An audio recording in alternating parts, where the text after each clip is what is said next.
नमस्कार मेरे प्यारे साथियों, आप सभी का संस्कृति रोजगार के यूट्यूब प्लेटफॉर्म पर स्वागत है। आज हम बात करने वाले हैं एक बहुत अहम फैसले की। फैसला जुड़ा हुआ है उत्तर प्रदेश के 10 जातियों के साथ। चलिए अब इसके बारे में बढ़िया से जान लेते हैं।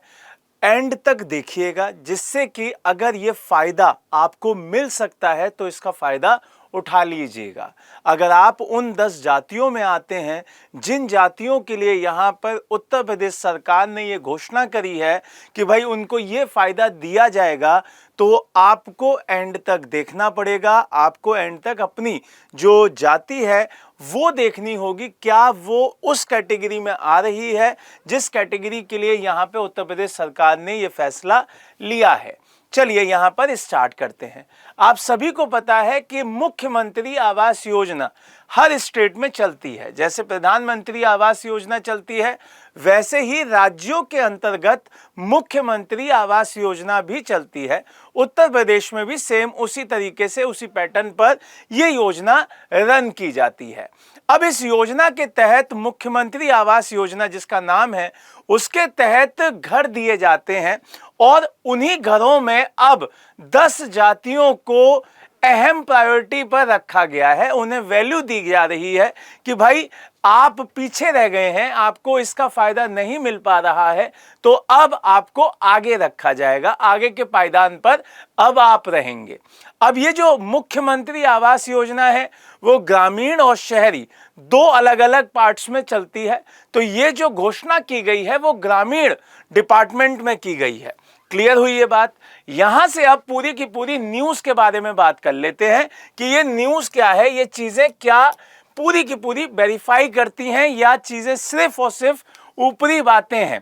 तो यहां पर क्लियर कर दूं कि भाई उत्तर प्रदेश सरकार के उप मुख्यमंत्री जो हैं, उन्होंने मुख्यमंत्री आवास योजना ग्रामीण, ध्यान दीजिएगा, ग्रामीण को दायरे बढ़ाते हुए 10 नई जातियों को शामिल करने का निर्णय लिया है।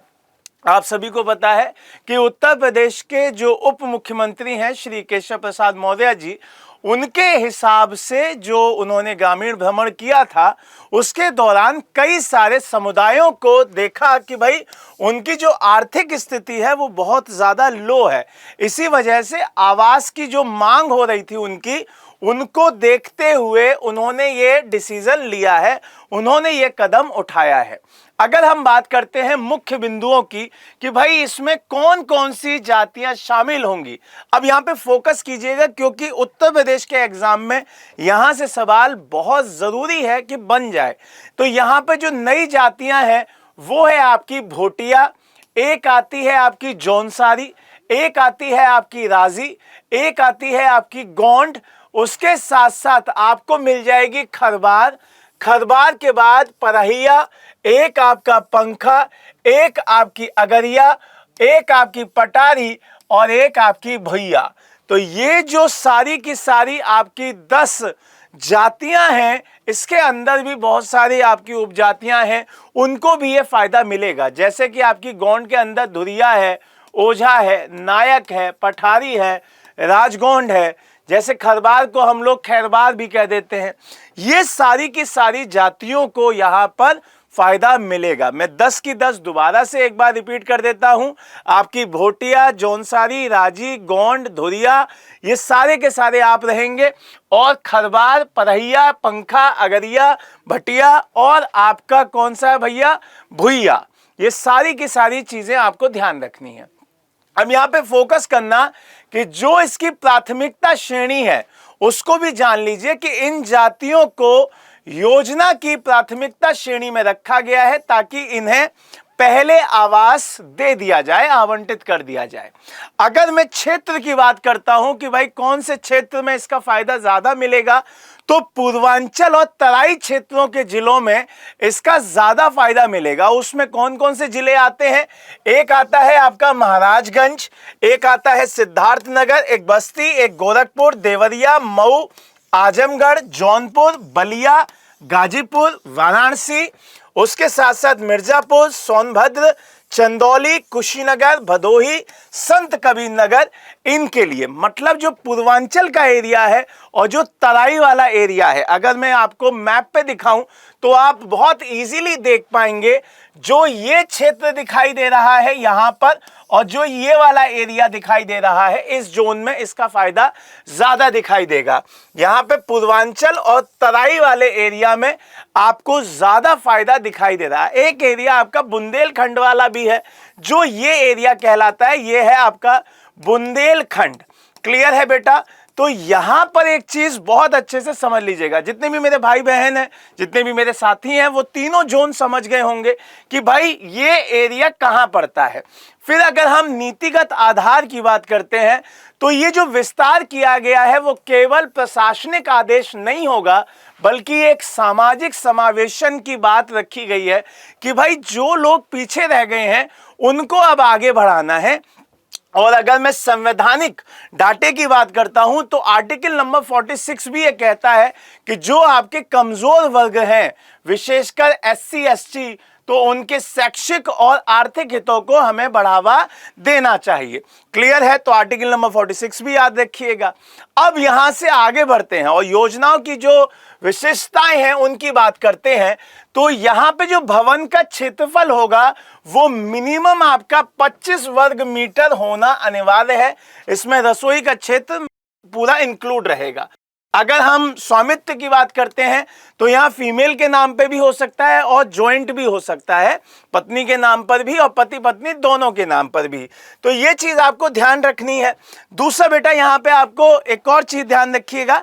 देखो यहाँ पे बहुत सारे बच्चे हमारे स्टूडेंट्स हैं, इसलिए फ्लो में बेटा निकल गया है, ठीक है।